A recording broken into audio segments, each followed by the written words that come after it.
प्रधानमंत्री नरेंद्र मोदी आज video conferencing के जरिए अलीगढ़ मुस्लिम यूनिवर्सिटी के शताब्दी समारोह में हुए शामिल। अपने संबोधन में उन्होंने कहा कि अलीगढ़ मुस्लिम यूनिवर्सिटी में एक भारत श्रेष्ठ भारत की देखने को मिलती है झलक। किंग जॉर्ज चिकित्सा विश्वविद्यालय के आज 114वें और 115वें स्थापना दिवस समारोह में रक्षा मंत्री राजनाथ सिंह ने की शिरकत। समारोह में 132 मेधावियों को मेडल और अवार्डों से किया गया सम्मानित।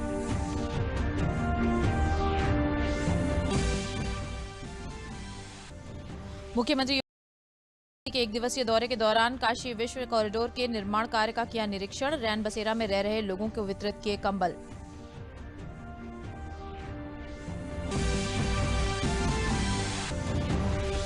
और वहीं देश भर में जहां कोरोना वायरस के टीकाकरण की तैयारियां अपने अंतिम चरण में हैं, वहीं ब्रिटेन में कोरोना वायरस का नया रूप मिलने से भारत समेत पूरे विश्व में है खौफ। केंद्र सरकार ने ब्रिटेन आने जाने वाली सभी उड़ानों पर आज आधी रात से 31 दिसंबर तक लगा दी रोक। नमस्कार, मैं हूं समरीन सिद्दीकी और अब समाचार विस्तार से। प्रधानमंत्री नरेंद्र मोदी आज अलीगढ़ मुस्लिम विश्वविद्यालय के शताब्दी समारोह में वीडियो कॉन्फ्रेंसिंग के माध्यम से शामिल हुए। इस कार्यक्रम में शिक्षा मंत्री रमेश पोखरियाल निशंक भी वर्चुअल तरीके से जुड़े। विश्वविद्यालय के शताब्दी समारोह के मौके पर प्रधानमंत्री नरेंद्र मोदी ने एक विशेष डाक टिकट भी जारी किया। प्रधानमंत्री नरेंद्र मोदी ने शताब्दी समारोह को संबोधित करते हुए कहा कि विश्वविद्यालय केवल इमारत ही नहीं बल्कि देश की एक अमूल्य धरोहर भी है। उन्होंने ये भी कहा कि अलीगढ़ मुस्लिम यूनिवर्सिटी में एक भारत श्रेष्ठ भारत की झलक भी देखने को मिलती है। यहां की लाइब्रेरी में कुरान की मैन्युस्क्रिप्ट है तो गीता रामायण के अनुवाद भी उतने ही सहज कर रखे गए हैं। ये विविधता एएमयू कैसे और एएमयू जैसे प्रतिष्ठित संस्थान की ही सिर्फ नहीं देश की भी ताकत है। हमें इस शक्ति को न भूलना है, न ही इसे कमजोर पड़ने देना है। एएमयू के कैंपस में एक भारत श्रेष्ठ भारत की भावना दिनों दिन मजबूत होती रहे, हमें मिलकर इसके लिए काम करना है। प्रधानमंत्री नरेंद्र मोदी ने कहा कि बीते 100 सालों में अलीगढ़ मुस्लिम विश्वविद्यालय ने दुनिया के कई देशों से भारत के संबंध को सशक्त करने का काम किया है। बीते 100 वर्षों में एएमयू ने दुनिया के कई देशों से भारत के संबंधों को सशक्त करने का भी काम किया है।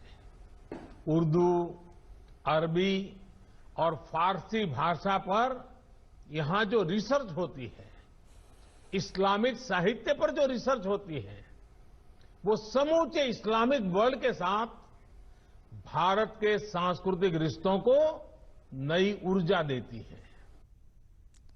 प्रधानमंत्री नरेंद्र मोदी ने कोरोना काल के दौरान अलीगढ़ मुस्लिम विश्वविद्यालय द्वारा किए गए सामाजिक कार्यों की भी सराहना की। अभी कोरोना के इस संकट के दौरान भी एएमयू ने जिस तरह समाज की मदद की वो अभूतपूर्व है। हजारों लोगों का मुफ्त टेस्ट करवाना, आइसोलेशन वार्ड बनाना, प्लाज्मा बैंक बनाना और पीएम केयर फंड में एक बड़ी राशि का योगदान देना समाज के प्रति आपके दायित्वों को पूरा करने की गंभीरता को दिखाता है। अभी कुछ दिन पहले ही मुझे चांसलर डॉक्टर सैयदना साहब की चिट्ठी भी मिली है।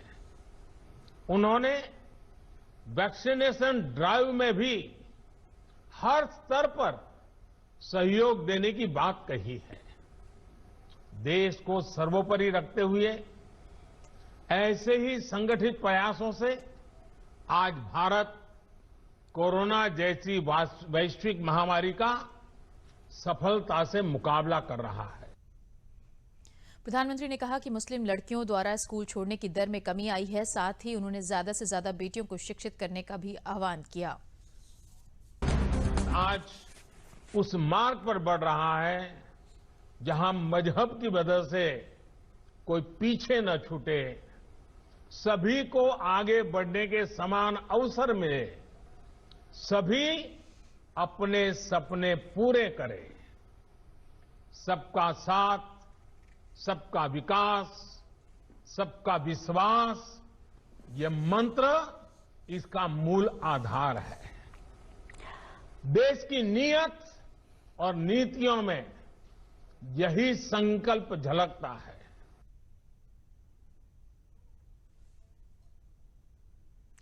पूर्व प्रधानमंत्री अटल बिहारी वाजपेयी की 57वीं जयंती पर अटल जयंती समारोह मनाया जाएगा। राजधानी लखनऊ में विभिन्न स्थानों पर 23 से 25 दिसंबर तक सांस्कृतिक कार्यक्रमों का आयोजन होगा। लोक भवन परिसर में स्थापित अटल जी की प्रतिमा पर पुष्पांजलि सहित अनेक कार्यक्रम किए जाएंगे। वहीं किंग जॉर्ज चिकित्सा विश्वविद्यालय लखनऊ का आज 114वां और 115वां स्थापना दिवस मना रहा है।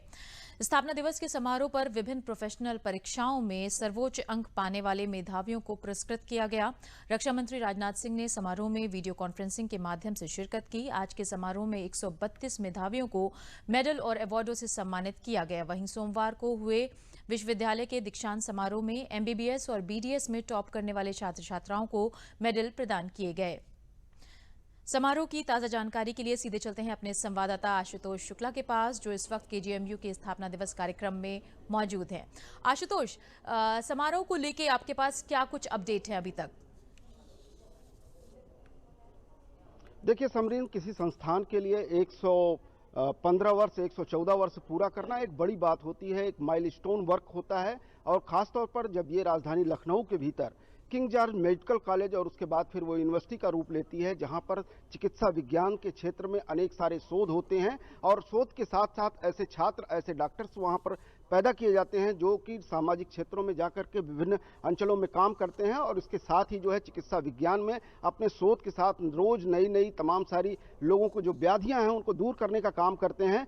कल राष्ट्रपति ने जो है यहाँ पर दीक्षांत समारोह को संबोधित किया था, वर्चुअली संबोधित किया था और साथ में यह भी आह्वान किया था कि जो बच्चे जो है यहाँ पर गोल्ड मेडल ले रहे हैं, जो चिकित्सा विज्ञान के क्षेत्र में अभिनव प्रयोग के लिए जाने जाते हैं, वो जाकर के सुदूर भारत के ग्रामीण क्षेत्रों में कार्य करें। हमारे साथ कुछ लोग ऐसे भी हैं जिन्होंने गोल्ड मेडल प्राप्त किया है। डॉक्टर मयंक मिश्रा हैं हमारे साथ, जिन्होंने मेडिसिन में जो है गोल्ड मेडल प्राप्त किया है। क्या कुछ मयंक सोचते हैं कि किस तरह से आपको आगे अपने जीवन में काम करना है? मैं तो यही चाहूँगा, मेरी पहली प्रायोरिटी रहेगी कि क्योंकि रूरल सेक्टर में अभी भी जो है हेल्थ फैसिलिटीज़ ज़्यादा तक लोग एक्सेस नहीं कर पाए हैं, तो मेरा प्राइम फोकस तो वही रहेगा कि मैं कुछ रूरल मासेस को अपनी तरह से जितने ज़्यादा से ज़्यादा हो सके उसमें उनको सर्व कर सकूं। अब बिल्कुल मयंक मिश्रा हैं, इनकी पत्नी भी है ऐश्वर्या, जो वो भी मेडिकल से भी जुड़ी हुई हैं, डॉक्टर हैं और ग्रामीण अंचल में ही रह करके काम करती हैं। ऐश्वर्या, एक होता है परीक्षा पास करना और गोल्ड मेडल पाना, आपके पति ने गोल्ड मेडल प्राप्त किया, कैसा? बहुत अच्छा लग रहा है, मतलब ये मेरे लिए बिग सरप्राइज है शादी के बाद। और लोग कहते थे कि नहीं हो पाता या शादी कर लो तो हो नहीं पाएगा, बट इन्होंने प्रूफ किया कि ऐसा कुछ भी नहीं है। आप किसी भी टाइम कभी भी कुछ भी अचीव कर सकते हैं। आज मेडिकल कॉलेज का स्थापना दिवस समारोह है, कल दीक्षांत समारोह था। आज भारत के रक्षा मंत्री ने इस समारोह को संबोधित किया, जिसमें जो है एमबीबीएस के डॉक्टरों में कई सारे पदक पाने वाले छात्रों को जो है पुरस्कृत किया। कल दीक्षांत समारोह था जिसमें जो है परास्नातक परीक्षा में पास होने वाले और अपनी प्रतिभा के बल पर जिन्होंने जो है एक स्थान मुकाम हासिल किया था, उन्हें सम्मानित किया गया था। निश्चित रूप से केजीएमयू का एक गौरवशाली अतीत है और आने वाले भविष्य में चिकित्सा विज्ञान के क्षेत्र में इसके शोधार्थी, इसके डॉक्टर जो है एक अपनी लगन के साथ जो है न केवल सेवा के क्षेत्र में बल्कि शोध के क्षेत्र में भी एक मुकाम हासिल करेंगे। समरेन, बहुत शुक्रिया आशुतोष हमें ताज़ा जानकारी देने के लिए। और बढ़ते हैं अगली खबर की ओर, जो ऊर्जा मंत्रालय के ग्राहक अधिकारियों से संबंधित है। बिजली के क्षेत्र में हो रहे सुधारों में उपभोक्ता को केंद्र में रखकर सरकार बिजली ग्राहकों के लिए कुछ अधिकारों को तय किया गया है। बिजली की सेवा मुहैया कराने से जुड़े विभिन्न संस्थाओं और अधिकारियों को एक निश्चित समय सीमा में काम करना होगा, वरना अधिकारियों पर कार्रवाई होगी। ऊर्जा मंत्रालय ने पहली बार ग्राहकों को कई अधिकार दिए, जिनके लिए कुछ नियम भी बनाए गए। इन नियमों की बात करते हुए ऊर्जा राज्य मंत्री आर.के. सिंह ने कहा कि ये नियम डिस्ट्रीब्यूशन कंपनियों की मनमानी को खत्म करके बिजली ग्राहकों को और भी मजबूत बनाने का काम करेंगे। For the first time ever, we have come out with rules stating explicitly that the consumers have rights, that the power system exists for serving the consumer. And if those rights are violated, there will be penalties. The consumer has a right to get connection, and he has a right to certain standard of supply. He has a right to certain standard of service. We have provided timelines for different services. Wherever there is a consumer interface, we have provided for timelines. नए नियम के तहत बिजली से जुड़े कामों को पारदर्शी और आसान बनाया गया है। अब कनेक्शन के लिए ऑनलाइन आवेदन भी किया जा सकेगा, जिस पर एक तयशुदा समय के अंदर संबंधित अधिकारियों और कंपनियों को काम करना होगा। इसके तहत ग्राहकों को ऑनलाइन आवेदन का विकल्प मिलेगा। बिजली कनेक्शन मेट्रो सिटी में 7 दिन के अंदर और बाकी नगर पालिकाओं में 15 दिन के भीतर देना होगा। वहीं ग्रामीण इलाकों में 30 दिन के अंदर अंदर नया कनेक्शन देना होगा। ये भी तय किया गया है कि बिना मीटर का कोई भी कनेक्शन नहीं दिया जाएगा और वो मीटर भी स्मार्ट या फिर प्री पेमेंट मीटर होगा। Even for standards of service, we have laid down that those standards of service are violated. For example, if there is numerous interruptions, if there is load shedding beyond a certain number of hours laid down, there will be penalties. So we are saying that the consumer has rights, and those rights have to be followed. Otherwise, you have to pay a penalty. ग्राहकों की शिकायतों का निपटारा करने के लिए ग्राहक सेवा केंद्र और कॉल सेंटर खोले जाएंगे और ग्रीवांस रिड्रेसल फोरम की शुरुआत होगी। इतना ही नहीं, ये भी तय किया जाएगा कि कितने समय में शिकायत का निपटारा किया जाना है। उम्मीद है कि इन सुधारों के साथ ही बिजली उपभोक्ताओं को गुणवत्ता वाली बिजली मिल सकेगी और सुविधाओं में कमी की शिकायत भी अब खत्म होगी। मेरठ में कूड़े से बिजली बनाने वाले देश के पहले प्लांट का ट्रायल शुरू हो गया है। हर रोज 24,000 यूनिट बिजली का उत्पादन होगा।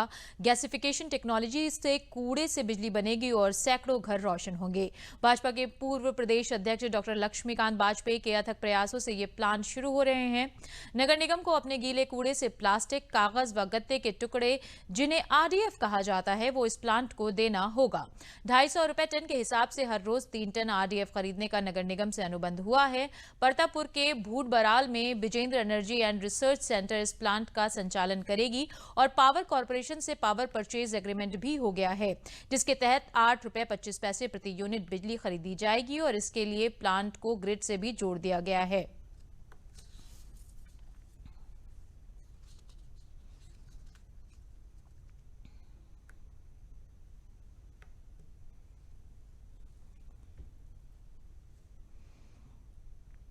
स्वतंत्रता संग्राम का प्रारंभ मेरठ से और कचरे के विरुद्ध क्रांति का प्रारंभ भी मेरठ से। गैसिफिकेशन तकनीक का देश का पहला प्लांट लगा है मेरठ में, जिसका आज ट्रायल प्रारंभ हुआ। यहाँ पर कचरे से पैलेट बनेंगे, पैलेट से गैसिफिकेशन करके गैसीफायर और जनरेटर में जाकर बिजली बनेगी, जो बिजली ग्रिड में जाएगी। फिलहाल 1.045 मेगावाट बिजली बनेगी। 5-5 मेगावाट के 2 टरबाइन और तैयार हैं। कुल मिलाकर अगर सब कुछ ठीक ठाक रहा तो दिसंबर 21 आते आते 11-12 मेगावाट बिजली मेरठ में बननी शुरू हो जाएगी। यानी मेरठ में कचरा देखने को लोग सड़क पर तरस जाएंगे। ये इसका सबसे बड़ा फायदा है। बिजली की बिजली बनेगी, इससे खाद भी बन रही है, इससे तारकोल भी निकल रहा है और जो कुछ और चीज़ निकलेगी वो भराव में काम आएगी। यानी कुल मिलाकर कुछ भी बर्बाद नहीं होगा उस कूड़े का, जिसको लोग देखना और छूना पसंद नहीं करते। इसके अलावा सबसे बड़ी खास बात यह है कि इस टेक्नोलॉजी से न वायु प्रदूषण है, न जल का प्रदूषण है और इसके जो बिजली बनेगी वह बिजली भी सही मायने में देखा जाए तो क्वालिटी की बिजली होगी, अनवरत सप्लाई की बिजली होगी। इसमें कचरे से बनाने की प्रक्रिया ये है कि जैसे प्लास्टिक है, जिसको हम प्लास्टिक बोलते हैं, प्लास्टिक एक्चुअली गैस फॉर्म से प्लास्टिक में कन्वर्ट होता है, ठोस उसमें पदार्थ में, जिसको हम प्लास्टिक बोलते हैं। हमारे यहाँ जो सिस्टम है, इस लूज प्लास्टिक को हम फिर सॉलिड में करते हैं, सॉलिड फॉर्म में लाते हैं और सॉलिड फॉर्म से फिर हम इसको क्रैक करके, जो प्रोड्यूसर गैस जनरेटर है, इसके अंदर ये क्रैकिंग प्रोसेस होता है। ये इसके मॉलिक्यूल क्रैक होकर फिर गैस फॉर्म में कन्वर्ट होता है और गैस फॉर्म में आने के बाद उस गैस से हम इससे विद्युत उत्पादन करते हैं और विद्युत उत्पादन के बाद हम इसको बिजली बोर्ड को लाइन में देते हैं, ग्रिड पे ही जाती है सप्लाई। और मुख्यमंत्री योगी आदित्यनाथ वाराणसी के एक दिवसीय दौरे के दौरान सोमवार को काशी विश्वनाथ मंदिर दर्शन पूजन के पश्चात श्री काशी विश्वनाथ कॉरिडोर के निर्माण कार्य का निरीक्षण करने के लिए गए। इस मौके पर मौजूद कार्यदायी संस्था के अभियंताओं से कार्य की प्रगति के संबंध में विस्तार से जानकारी ली तथा युद्ध स्तर पर अभियान चलाकर कार्य को प्रत्येक दशा में पूरा कराए जाने का निर्देश दिया। मुख्यमंत्री ने मैदागिन स्थित टाउन हॉल में बनाए रैन बसेरा में रह रहे लोगों को कंबल वितरित किए तथा रैन बसेरा में रह रहे लोगों से रैन बसेरा में किए गए व्यवस्था के संबंध में जानकारी ली।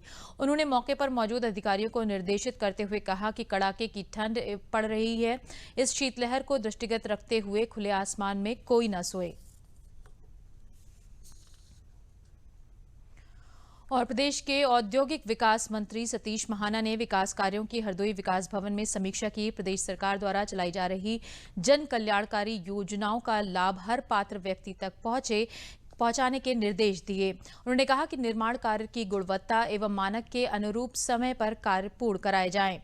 नागरीय एवं ग्रामीण क्षेत्रों में जारी सड़क, नाली, सीसी रोड, खड़ंजा, पंचायत भवन, सामुदायिक शौचालय आदि निर्माण कार्यों को गुणवत्ता एवं मानक के अनुरूप समय पर पूर्ण कराएं। स्वास्थ्य विभाग की समीक्षा करते हुए उन्होंने कहा कि कोरोना वायरस के दौरान प्रदेश द्वारा किए गए कार्यों की प्रशंसा WHO विश्व स्वास्थ्य संगठन ने भी की है। हरदोई के जिला प्रशासन द्वारा इस दौरान विकास कार्यों को जारी रखा गया और अब सामान्य दिनों की तरह विकास के कार्य आगे बढ़ रहे हैं। उन्होंने मुख्य चिकित्सा अधिकारी डॉक्टर सूर्यमणि त्रिपाठी को निर्देश दिए कि कोरोना काल को ध्यान में रखते हुए सभी चिकित्सालयों में विशेष सफाई व्यवस्था रखें तथा डॉक्टरों की उपस्थिति 100% सुनिश्चित कराएं और चिकित्सालय में आने जाने वाले मरीजों की उचित जांच करने के साथ ही उन्हें दवाएं उपलब्ध कराएं।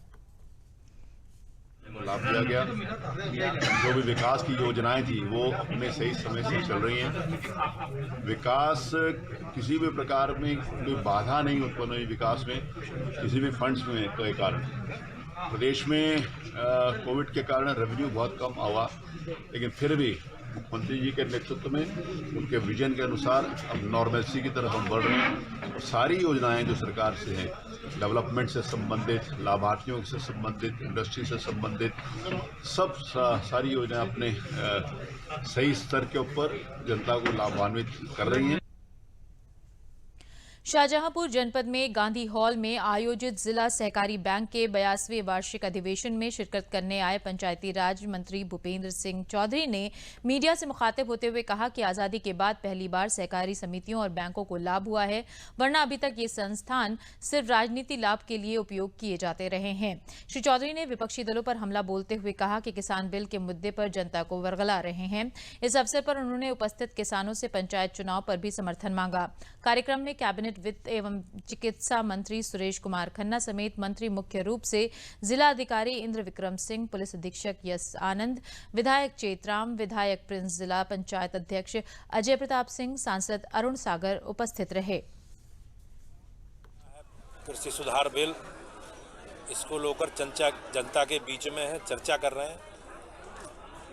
कहीं कोई समस्या नहीं है, लेकिन कुछ राजनीतिक दलों के द्वारा किसानों को मोहरा बनाकर जो राजनीतिक परिणाम जिस प्रकार से पिछले समय आए हैं, चाहे लोकसभा के हों, विधानसभा के हों, तो वो अपना भविष्य अंधकार में देखते हुए किसानों को गुमराह करके सरकार के खिलाफ खड़ा करने का काम कर रहे हैं। भारतीय जनता पार्टी के सभी नेता, हमारे देश के कृषि मंत्री, माननीय प्रधानमंत्री जी, सभी लोग किसानों को समझाकर और किसान बिल में जो जो उल्लेखनीय विषय हैं उनकी चर्चा करके मैं विश्वास है कि सारे लोग उससे समझेंगे और किसान धरना अपना समाप्त कर देंगे। बढ़ते शहरीकरण को देखते हुए प्रदेश सरकार ने 28 नई नगर पंचायतों का गठन का फैसला लिया है। इसके साथ ही नगर पालिका परिषदों और 12 नगर पंचायतों की सीमा विस्तार का भी निर्णय लिया गया है। गोरखपुर और वाराणसी के निगम क्षेत्रों की सीमा विस्तार के प्रस्ताव को भी कैबिनेट ने मंजूरी दे दी है। नगर विकास मंत्री आशुतोष टंडन ने बताया कि कुल 276 राजस्व गांवों को शामिल करते हुए 28 नई नगर पंचायतों का सृजन किया गया है। कुल 102 राजस्व ग्रामों को नगरीय क्षेत्र में शामिल करते हुए नगर पालिका परिषदों की सीमा का विस्तार किया गया है। और चंदौली के एनआईसी में आरपीएल संकल्प योजना के अंतर्गत वीडियो कॉन्फ्रेंसिंग के माध्यम से केंद्रीय कौशल विकास और उद्यमशीलता मंत्री डॉक्टर महेंद्र नाथ पांडे ने सोमवार को 488 प्रशिक्षणार्थियों को कौशल प्रमाण पत्र वर्चुअल माध्यम से प्रदान किए। इस दौरान उन्होंने कुछ चुनिंदा प्रशिक्षणार्थियों से संवाद भी किया। डॉक्टर महेंद्र नाथ पांडे द्वारा लाभार्थियों को प्रोत्साहित करते हुए कहा गया कि देश में कुशल कारीगरों की संख्या बढ़ी है, इससे लोगों की आजीविका एवं जीवन स्तर में सकारात्मक सुधार होगा, जीवन स्तर ऊंचा भी होगा। इससे श्रम को सम्मान मिलेगा, कार्य में गुणवत्ता एवं पारिश्रमिक में इजाफा होगा। कारीगर दक्ष होकर स्वरोजगार के क्षेत्र में भी अवसर पैदा कर सकते हैं। उन्होंने कौशल विकास के प्रशिक्षणार्थियों से असीम पोर्टल में रजिस्ट्रेशन करने का अनुरोध भी किया और बताया कि इसमें पंजीकरण करने के बाद बड़ी बड़ी कंपनियां उन्हें यहां रोजगार देने के लिए बुलाएंगी, जिससे उन्हें रोजगार की तलाश में इधर उधर भटकना नहीं पड़ेगा। कार्यक्रम में सूबे के कौशल विकास मंत्री कपिल देव अग्रवाल एवं पंचायती राज मंत्री भूपेंद्र सिंह चौधरी ने भी परीक्षार्थियों को संबोधित किया और कौशल विकास के क्षेत्र में चल रहे प्रोग्राम के बारे में विस्तार से बताया। और इसका हम लोगों के पास कोई प्रमाण पत्र नहीं था। आज कुशल भारत के हम कौशल भारत के कुशल कारीगर के नाम से जाने जाएंगे और ये जो हमको सर्टिफिकेट मिला है, इसके माध्यम से हम गांव स्तर का हो, जिला स्तर का हो या राज्य स्तर का या देश में कहीं भी, विदेशों में भी इस प्रमाण के माध्यम से हमको काम लेने में और करने में एकदम सरलता प्राप्त होगी। हमने जो पेंडिंग से लिया है और पेंडिंग से प्रमाण पत्र लेने के साथ में जो 5 दिन की ट्रेनिंग ली हुई है, इसमें यह बताया गया है कि आप कितने कम सब हमको ऐसा काम करना है कि मालिक का कैसे फायदा हो और फायदे के लिए कम समय में उनका पेंट हो जाए और अच्छी क्वालिटी में हो जाए और मुझे भी अच्छी इनकम हो जाए और इनकम के साथ साथ लोगों को जानकारी भी पहुंचे कि ये पेंटर अच्छा है और हमारा जीविका अच्छे ढंग से चल सके। तो एक दूसरे से बातें होती रहेंगी तो हमारा नाम आगे होता रहेगा और हमें काम की समस्या नहीं बढ़ेगी। जो हमारे सेमी स्किल्ड या स्किल्ड वर्कर्स हैं, जो पंचायत स्तर पर या ग्राउंड लेवल पर कार्य करते हैं, उन्हें एक शॉर्ट टर्म ट्रेनिंग प्रोग्राम दिया गया था और जिसके बाद उन्हें सर्टिफिकेट एक प्रमाण पत्र वितरित किया गया। ये इस प्रमाण पत्र की उपयोगिता इन सभी ट्रेन्ड वर्कर्स के लिए ये रहेगी कि उनको एक रिकॉग्निशन मिलेगी और कहीं पर भी वो इस प्रमाण पत्र को दिखाएंगे तो ये सर्टिफाई होगा कि ये ट्रेन्ड प्रोफेशनल्स हैं। तो आज लगभग 488 हमारे जो ट्रेन्ड प्रोफेशनल्स हैं, जो ग्रामीण स्तर पर या ग्राउंड लेवल पर कार्य करते हैं, उन्हें प्रमाण पत्र का वितरण किया गया और इससे इनकी स्किल सर्टिफिकेशन में हेल्प मिलेगी, इनकी आजीविका के सुधार में मदद मिलेगी, इनके जीवन स्तर की बढ़ोतरी होने में मदद मिलेगी। कोरोना वायरस को लेकर देश में जहां टीकाकरण की तैयारियां अपने अंतिम चरण में चल रही हैं, तो वहीं ब्रिटेन में कोरोना वायरस के नए स्ट्रेन के चलते नई प्रकार की चुनौतियां खड़ी हो गई हैं, जिसके बाद ब्रिटेन से आने वाली फ्लाइट पर पाबंदी लगा दी गई है, जो 31 दिसंबर तक जारी रहेगी। सरकार हर बात के लिए पूरी तरह से सजग है और जैसे पिछले 1 साल में आपने देखा कि सरकार ने आवश्यकता के अनुरूप जनता के हितों की रक्षा करने के लिए जो जिस समय पर आवश्यकता किया। जनवरी के महीने में भी कभी किसी भी स्टेज पे किसी भी सप्ताह में ऐसा समय आ सकता है जब हम भारत के लोगों को पहला जो वैक्सीन का शॉट है वो देने की स्थिति में आ जाए। कोविड-19 महामारी के खिलाफ जहां ब्रिटेन में टीकाकरण शुरू हो चुका है, तो वहीं कोविड का नया स्ट्रेन तेजी से वायरस फैला रहा है। इसे देखते हुए भारत के स्वास्थ्य मंत्रालय ने सोमवार को एक उच्च स्तरीय बैठक कर स्थिति का आकलन किया। कोरोना वायरस के नए स्ट्रेन के चलते केंद्र सरकार ने ब्रिटेन से आने जाने वाली सभी फ्लाइट को 31 दिसंबर तक रद्द कर दिया है।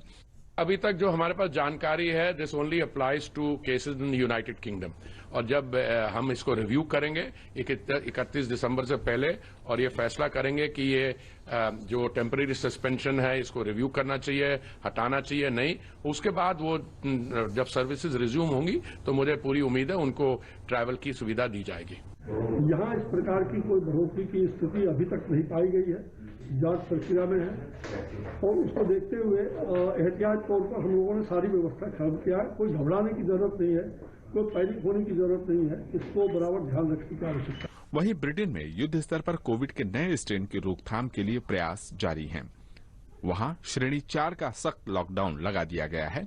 इसके अलावा दुनिया के 30 से ज्यादा देशों ने ब्रिटेन से आवाजाही फिलहाल रोक दी है। कोविड-19 के कई स्ट्रेन हैं, उनमें से एक का प्रभाव केंट लंदन में देखा गया है। ये बहुत तेजी से फैलने वाला है। रोकथाम के लिए श्रेणी 4 का लॉकडाउन लगा दिया गया है। हमने इसकी पहचान की है, लेकिन यूरोप और अन्य देशों में भी संक्रमित मिले हैं। ऐसे देशों सहित कई देशों ने आवाजाही रोक दी है। वहीं ब्रिटेन में चल रहे कोविड-19 रोकथाम के टीकाकरण कार्यक्रम पर किसी भी तरह का प्रभाव नहीं पड़ेगा। साथ ही नए स्ट्रेन पर भी टीका समान रूप से प्रभावी रहेगा। साथ ही इसके लक्षण पहले वाले वायरस की तरह ही देखे गए हैं। दूसरी ओर एहतियाती तौर पर फ्रांस ने ब्रिटेन के साथ सभी तरह के परिवहन को बंद कर दिया है। जर्मनी के विदेश मंत्री ने यूरोपियन यूनियन से अपील की है कि वो वायरस के नए प्रारूप को लेकर बेहतर प्रबंधन के कदम उठाने में सहयोग करे। अगर ऐसे हालात हैं तो वैज्ञानिकों को नए स्ट्रेन की पड़ताल कर पहचान करनी होगी और संभवतः वैक्सीन तैयार करनी होगी, लेकिन अभी तक नए वैक्सीन की जरूरत नहीं देखी जा रही है। ये बहुत ही अहम मुद्दा है। यूरोपियन यूनियन के क्राइसिस मैनेजमेंट को एक्टिवेट करना होगा। इस संबंध में जल्द ही बैठक होनी चाहिए। ऑस्ट्रेलिया में भी साउथ वेल्स में 2 यात्री जिन्होंने ब्रिटेन की यात्रा की थी, उनके अंदर कोविड-19 वायरस के नए स्ट्रेन मिले हैं। दोनों को आइसोलेशन में रखा गया है। दरअसल संक्रमण से बचाव के उपाय वही हैं जो अभी तक पूरी दुनिया अपनाती आई है, यानी अपने हाथों को समय समय पर धोते रहिए, मास्क जरूर पहनिए और शारीरिक दूरी का जरूर ख्याल रखें। जागरूकता और सतर्कता ही कोविड-19 की रोकथाम का अचूक हथियार है। आज राष्ट्रीय गणित दिवस है। हर साल 22 दिसंबर को भारत के महान गणितज्ञ श्रीनिवास रामानुजन के जन्मदिन पर गणित दिवस मनाया जाता है। रामानुजन का जन्म 22 दिसंबर 1887 को कोयम्बटूर के इरोड गांव के एक परिवार में हुआ था। रामानुजन ने अपने गणित के क्षेत्र में अपना बहुमूल्य योगदान दिया है। रामानुजन ने बहुत कम उम्र में fraction, finite, series number theory, mathematical analysis आदि को लेकर अमूल्य योगदान दिया। ये दिवस मनाने का मकसद लोगों में मानवता के विकास के लिए गणित के महत्व के बारे में जागरूकता बढ़ाना है। इस मौके पर उपराष्ट्रपति ने ट्वीट कर कहा कि आज प्रख्यात गणितज्ञ श्रीनिवास रामानुजन की जन्म जयंती के उपलक्ष्य में राष्ट्रीय गणित दिवस के अवसर पर उनके कृतित्व का वंदन करता हूं। गणित के क्षेत्र में अध्ययन और अनुसंधान करने वाले शिक्षकों और शोधकर्ताओं और विद्यार्थियों को शुभकामनाएं देता हूं। और कानपुर नगर स्थित आईआईटी ने भारत अंतर्राष्ट्रीय विज्ञान महोत्सव के 6वें संस्करण के वर्चुअल कार्टन रेंजर की मेजबानी की। इस अवसर पर केंद्रीय विज्ञान और प्रौद्योगिकी, पृथ्वी विज्ञान और मंत्री और स्वास्थ्य परिवार कल्याण मंत्री डॉक्टर हर्षवर्धन बतौर मुख्य अतिथि वर्चुअल माध्यम से मौजूद रहे। बहुप्रतीक्षित इंडिया इंटरनेशनल साइंस फेस्टिवल आज से शुरू हो रहा है। कार्यक्रम का शुभारंभ करते हुए केंद्रीय मंत्री डॉक्टर हर्षवर्धन ने संबोधित करते हुए कहा कि इस वर्ष आईआईएफएस ने 2020 में आईआईटी कानपुर के साथ कार्यक्रम की योजना के लिए साझेदारी की है, जिसका उद्देश्य भारत को आत्मनिर्भर होने के अपने लक्ष्यों और ज्ञान के वैश्विक केंद्र के साथ वास्तविक बनाने में मदद करना है। भारत अंतर्राष्ट्रीय विज्ञान महोत्सव विज्ञान और प्रौद्योगिकी मंत्रालय और पृथ्वी विज्ञान मंत्रालय द्वारा एक मंच के रूप में स्थापित किया गया था।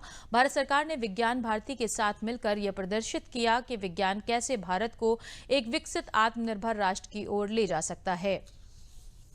As the technology innovation hub in cyber security of cyber physical systems, the National Air Quality Index as well as the Center for Ganga River Basin Management and Studies, a comprehensive think tank to the National Mission for Clean Ganga, are the finest examples of how IIT Kanpur has participated in the national agenda of sustainable development. I congratulate all of you at IIT Kanpur for the exemplary manner in which you have been working towards attaining the goal of Atmanirbhar Bharat. कोविड-19 महामारी के कारण देश की अर्थव्यवस्था में जो व्यवधान उत्पन्न हुए थे, उन्हें प्रौद्योगिकी, नवाचारों तथा विकास की भूमिका के माध्यम से ही हम उनको इफेक्टिवली एड्रेस कर पाए हैं। और इस संदर्भ में इन प्रौद्योगिकी नवाचारों और विकास की भूमिका को फिर से महत्वपूर्ण बना दिया है। और अब अंत में प्रमुख समाचार एक बार फिर।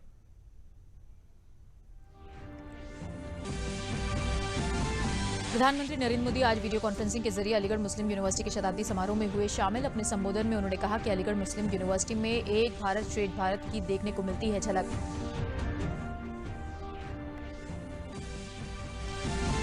किंग जॉर्ज चिकित्सा विश्वविद्यालय के आज 114वें और 115वें स्थापना दिवस समारोह में रक्षा मंत्री राजनाथ सिंह ने शिरकत की। समारोह में 132 मेधावियों को मेडल और अवार्ड से किया गया सम्मानित।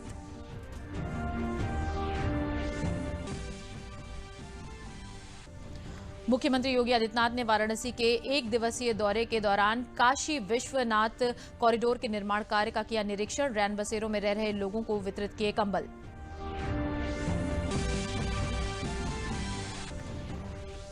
और देश भर में जहां कोरोना वायरस के टीकाकरण की तैयारियां अपने अंतिम चरण में हैं, वहीं ब्रिटेन में कोरोना वायरस का नया रूप मिलने से भारत समेत पूरे विश्व में है खौफ। केंद्र सरकार ने ब्रिटेन आने जाने वाली सभी उड़ानों पर आज आधी रात से 31 दिसंबर तक लगा दी रोक। इसी के साथ समाचार समाप्त हुए। नमस्कार।